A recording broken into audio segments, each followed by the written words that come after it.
L'Algérie a l'habitude d'organiser de très grandes manifestations. Le ministère de Oui, la Culture donc, a oui. acquis une certaine expérience avec le festival panafricain aussi qu'on a fêté il n'y a pas longtemps. Il y a eu aussi l'année de l'Algérie en France. Il y a eu aussi donc bon nombre de manifestations. Est-ce que tout cela a un petit peu aussi aidé à la réussite de cette année? Certainement.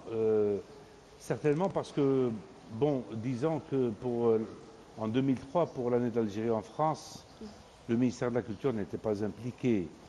Il y avait un commissariat autonome qui était, je crois, rattaché directement soit au Premier ministère, soit au service de la présidence. Mais le ministère de la Culture a commencé à organiser les grosses manifestations à partir de 2007 avec Alger, capitale de la culture arabe, Oui, et en 2009 avec le deuxième festival panafricain. exact. C'est la troisième grosse manifestation. Il faut dire qu'à partir du moment où c'est le ministère qui a pris en charge cette organisation, nous avons organisé donc toute une équipe qui est constituée de responsables, soit d'infrastructures culturelles, soit responsables au niveau central du ministère, qui étaient les têtes de file, ce qu'on appelle chez nous les chefs de département. D'accord. Et c'est pratiquement les mêmes qui étaient à la tête de ces départements en 2007 lorsqu'Alger était capitale de la culture arabe et en 2009 lorsqu'on a organisé le festival Panafricain. culturel panafricain. Donc c'est une équipe qui a acquis donc une expérience assez importante, mais j'ai dire qui est restée très restreinte puisque ici à Tlemcen, on s'est entouré de beaucoup de jeunes de Tlemcen qui ont rejoint le comité exécutif et qui, petit à petit, non pas petit à petit, je dirais rapidement, assez rapidement, ont compris l'enjeu et se sont acquis très très bien des tâches qui leur étaient dévolues. Donc voilà ce que je peux dire. Et donc c'est un petit peu, nous bien sûr, fort de l'expérience que nous avons tous, hein, tout le staff, ils ont élaboré les programmes et puis déroulé le processus d'exécution à tous les niveaux, mais l'exécution a été faite par l'ensemble de nos collègues, bien sûr supervisés par leur chef de département. Tout à fait. Donc il y a eu Donc toute une voilà, structure. c'est toute une structure, on Très bien. appelle ça un comité exécutif national Exact. qui est présidé par la ministre de la Culture. Alors, il est vrai qu'aujourd'hui, on se retourne tous vers Tlemcen, qui est donc la capitale de la culture islamique durant toute une année, depuis 2011 donc. Mais on a vu aussi, on l'a suivi aussi à travers les médias, d'autres villes d'Algérie étaient aussi impliquées par cette manifestation. C'était plus dur de gérer au niveau des autres wilayas d'Algérie ou c'était un peu plus facile pour vous de gérer ici au niveau de la capitale, Non, enfin de Tlemcen? moi personnellement j'étais basé à Tlemcen depuis plus d'une année, donc mon travail était à Tlemcen. D'accord. Sur les autres villes, c'était surtout des tournées, soit des tournées de groupes ou de chanteurs, de groupes musicaux, de chanteurs, ou des tournées de théâtre. Et ces gens ont l'habitude, parce que je vous rappelle uniquement que lors du festival panafricain, non seulement nous avons géré la présence en même temps de 8000 artistes à Alger et qu'il fallait 5000 personnes pour les encadrer, on a animé tous les soirs 30 places à Alger, plus 28 wilayas. Donc il y avait des caravanes, comme il y en a ici, et comme nous avons organisé pour ça. Donc, si vous voulez, le mécanisme est rodé. Bon, maintenant, ici, c'est vrai que moi, je dirais qu'ici, au début, nous avons éprouvé certaines difficultés dans la mesure où il n'y avait d'abord pas toutes les infrastructures culturelles qui étaient prêtes. Il ne faut pas oublier que nous avons fait une ouverture nationale le 15 février Exact. à l'occasion du Moulid Nabawi Sharif. Exact. Et donc, toutes les infrastructures qui sont maintenant fonctionnelles ont été réceptionnées en avril et inaugurées par le président de la République Comme ce le palais. 17 avril 2011. Mais entre-temps, nous n'avions qu'un seul espace qui était la maison de la culture Abdelkader Alloula, une ancienne structure où il fallait trouver comment, j'allais dire, peut-être trouver un moyen de faire passer tout le monde et de réguler pour que les gens ne se marchent pas sur les pieds. Le deuxième handicap que nous avions trouvé, c'est qu'il n'y avait pas d'hôtel. Ici à Tlemcen, et même l'ancien hôtel de Tlemcen, les Zianides, qui est connu, était en réfection, était fermé.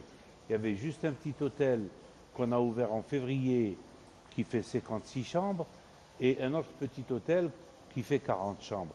Donc voilà, au début, nous étions obligés, j'allais dire, d'héberger les gens au niveau de Marnia, de Sidi Bel Abbas, de Rejgoun, de Tmouchent, ainsi de suite.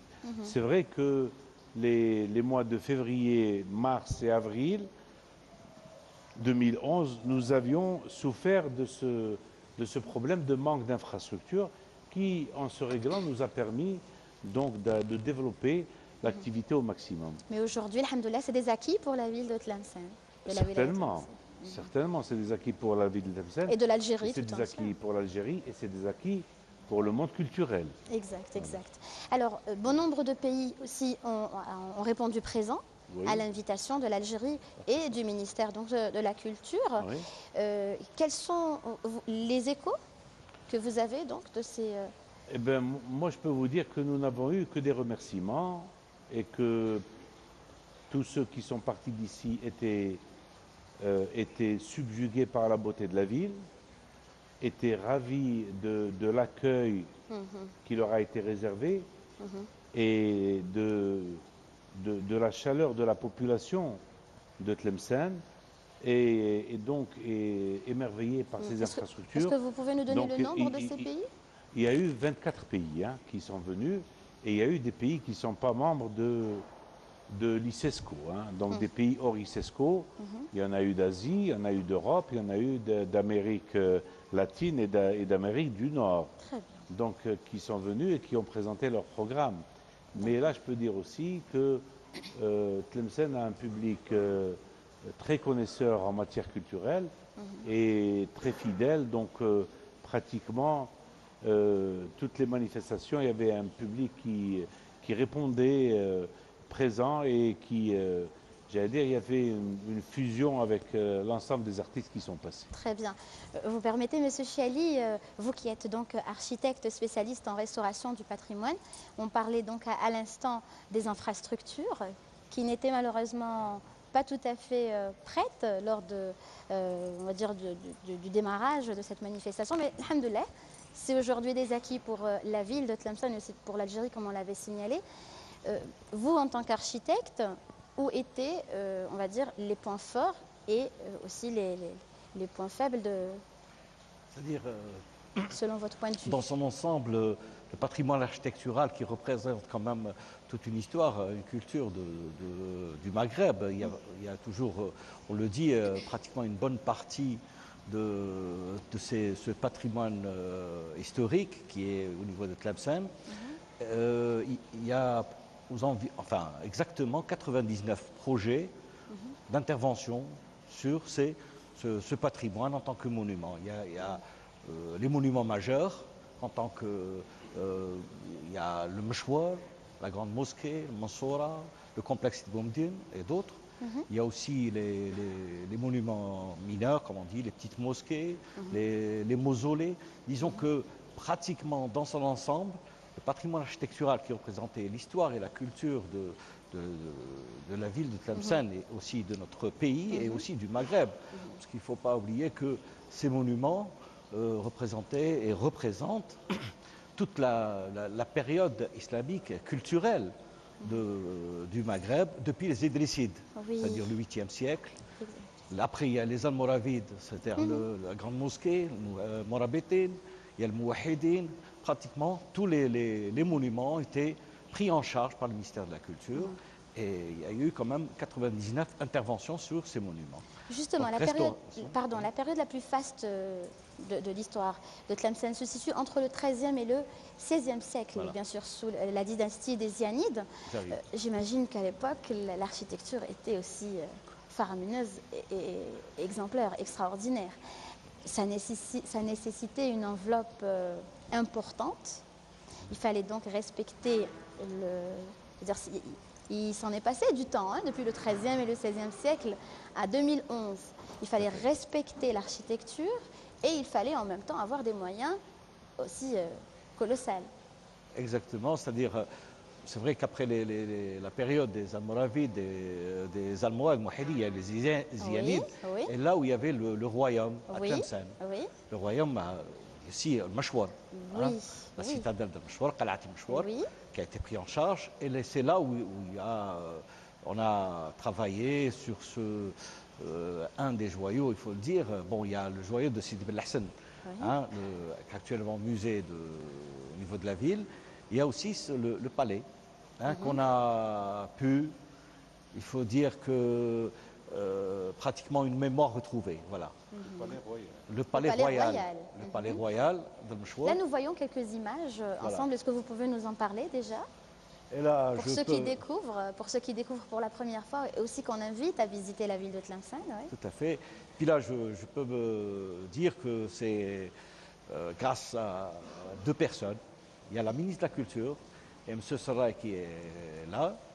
C'est les deux qui ont pratiquement mis tout leur ardeur, leur force pour que cette restitution, retrouver cette mémoire perdue. Il faut dire que la moitié du palais était pratiquement en ruine et l'autre partie était enfouie sous les déblais de 2 mètres.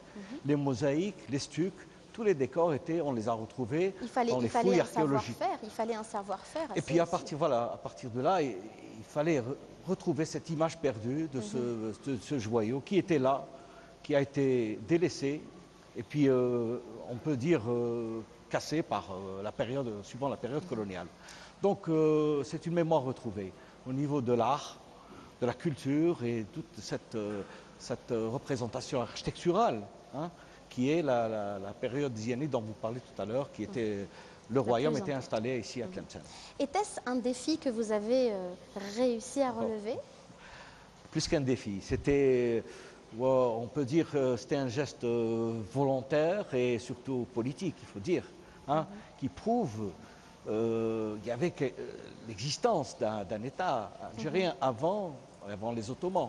Parce que souvent on dit qu'il n'y avait rien. Et là, on montre qu'il y avait quand même un... D'ailleurs, je me retourne vers M. Sarray, puisque vous venez de l'impliquer d'une façon.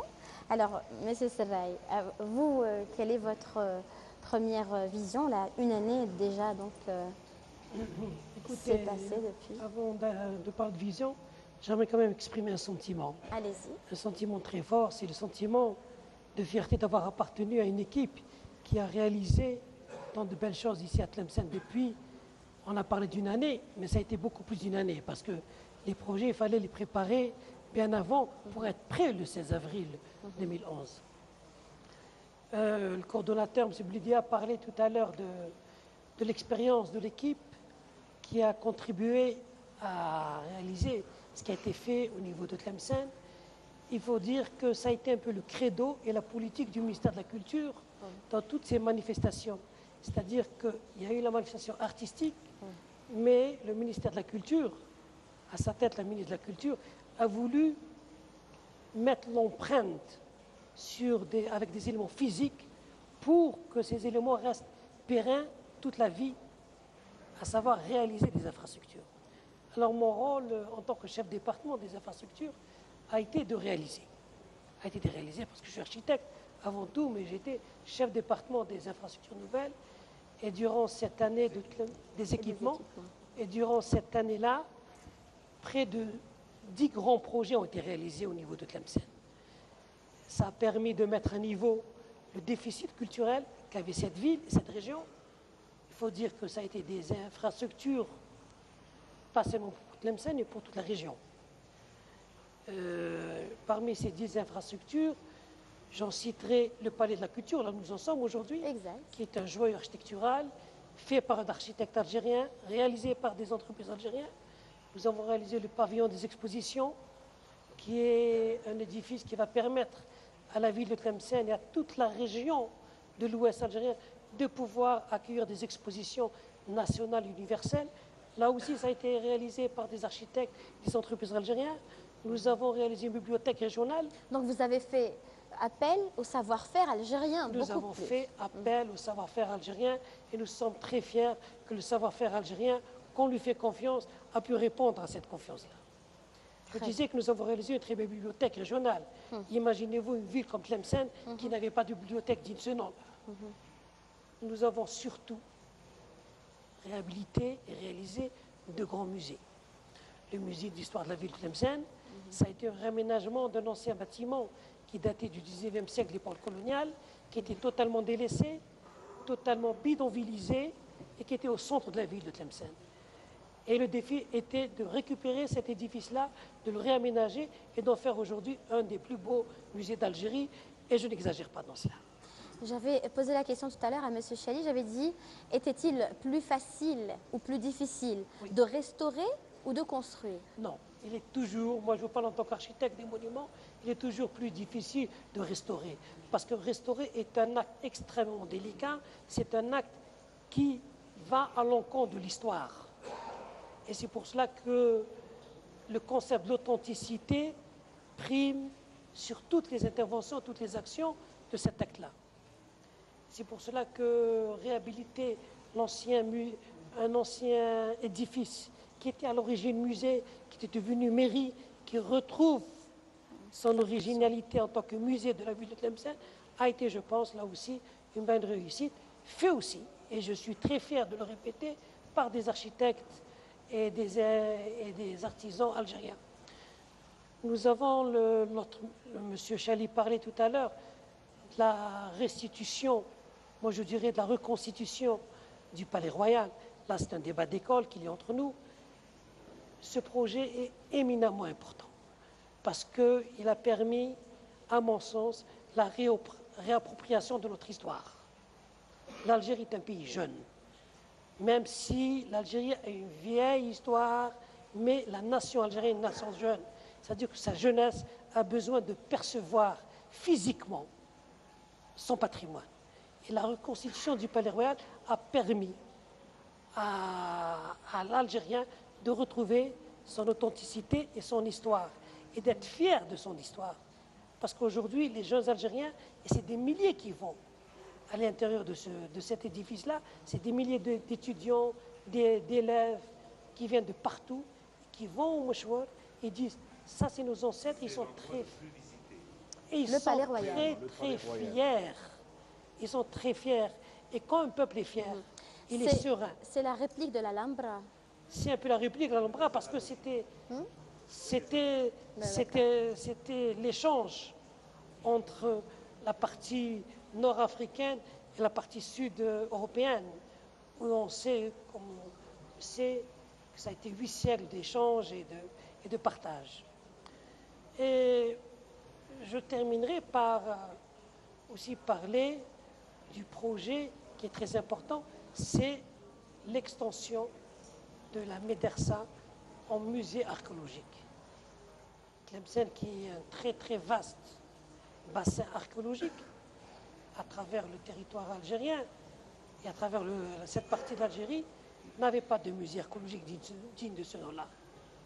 Et Tlemcen, capitale de la culture islamique, a permis de retrouver un peu cette authenticité et à partir de là, ça a été un peu la contribution du ministère de la Culture qui a fait son credo, à savoir, pendant les manifestations, avoir beaucoup d'activités culturelles, mais surtout réaliser des infrastructures.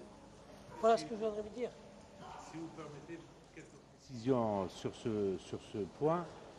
D'abord, toutes les entreprises et tous les bureaux d'études, que ce soit dans la restauration du patrimoine ou dans les nouveaux projets, sont algériennes.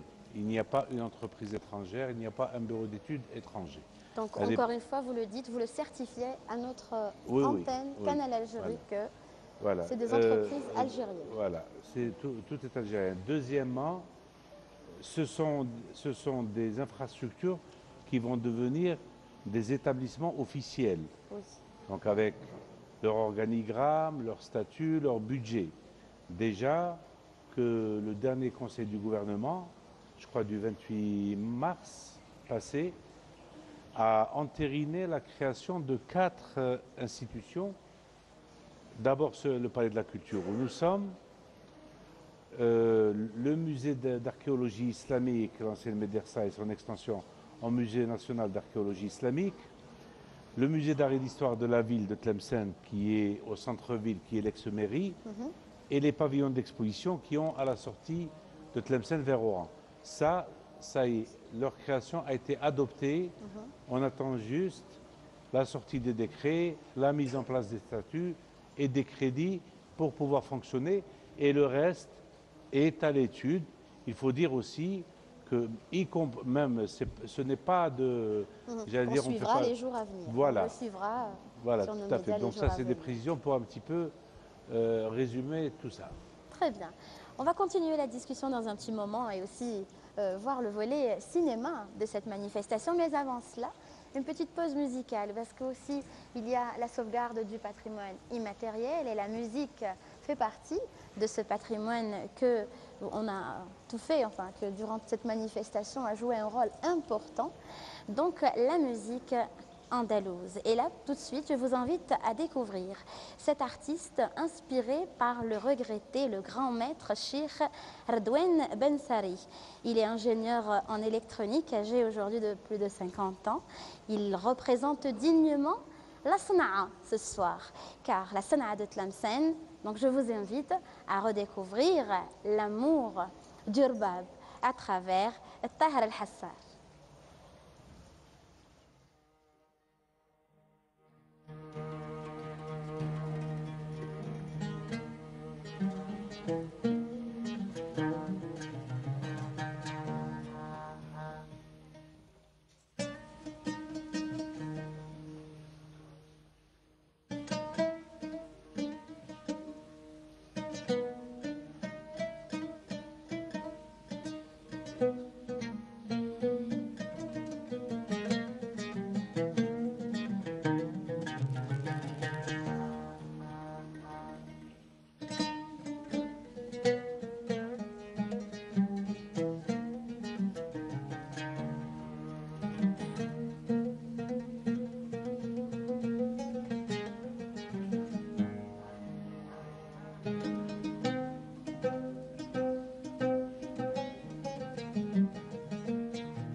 الهوى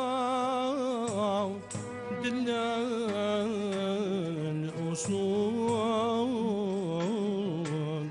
عطف وجود بينادي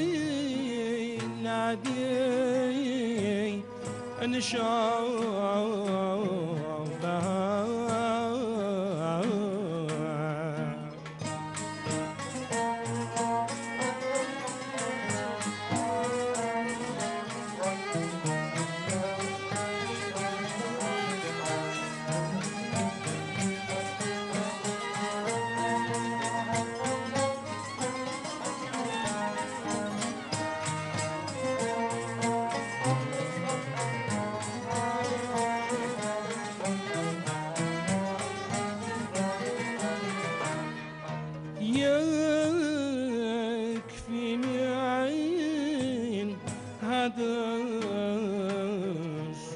الصدور أو في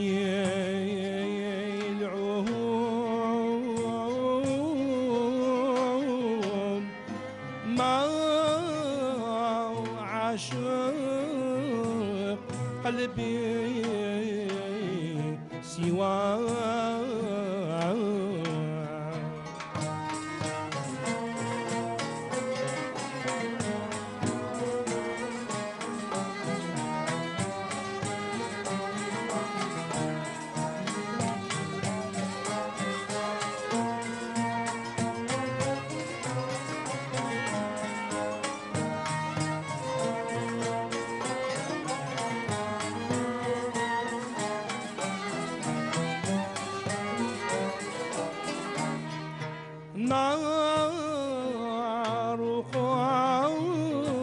قلبي في الوقود بلا جحود يا ما عظم جفاك يا ضريع الآب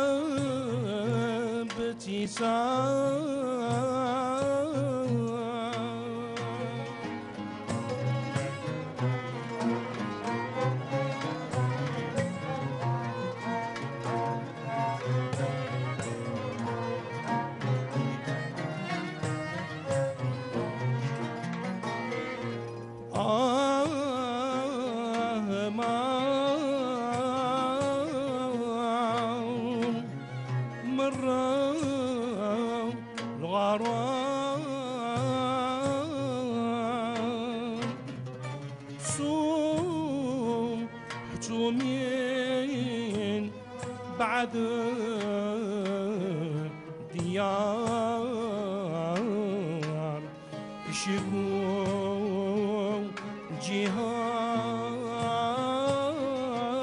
جهار هاو ضافوا خبري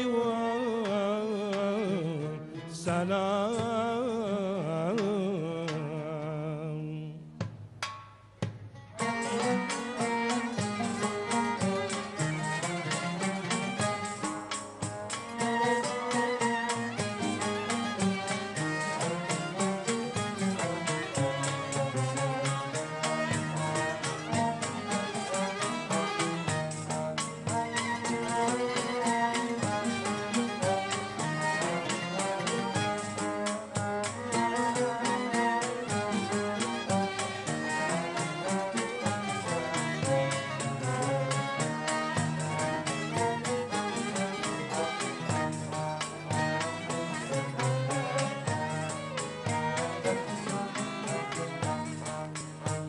ريت القمر قد غاب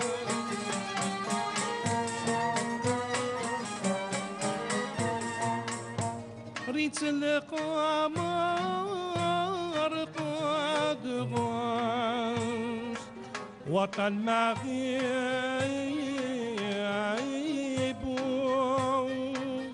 يا لا لا يا لا لا وطن مغيب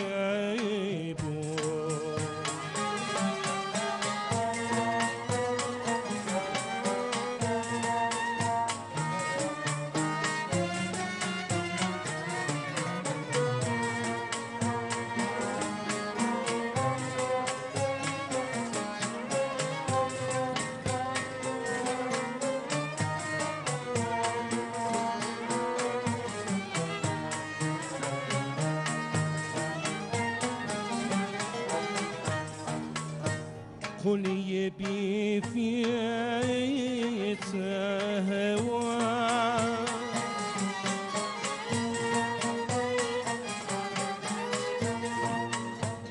قل يبي في هوا من حر لهيب يا لا لا لا لا من حور لهيب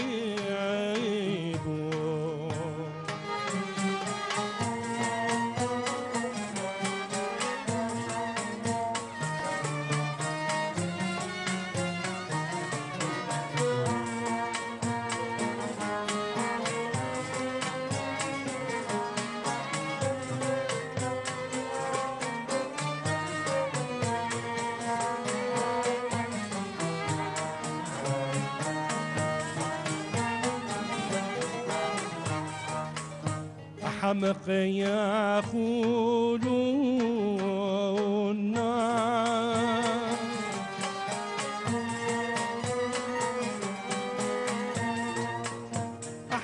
يقولوا الناس من خان حبيب يا لا لا يا لا لا من خوان حبيب يا هل ضريف رفقا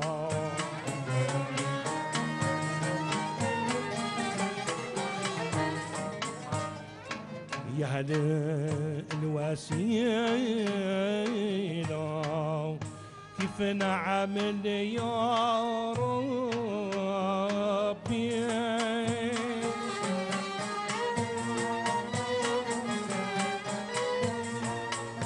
كيف نعمل يا ربي ما بيدي حيل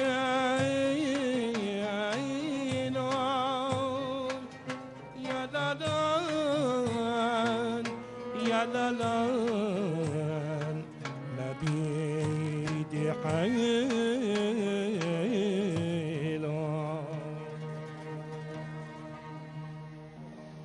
C'était la Tahir El-Hassar qui vous interprétait donc, dans un style qui est la San'a. Il l'interprétait avec cœur et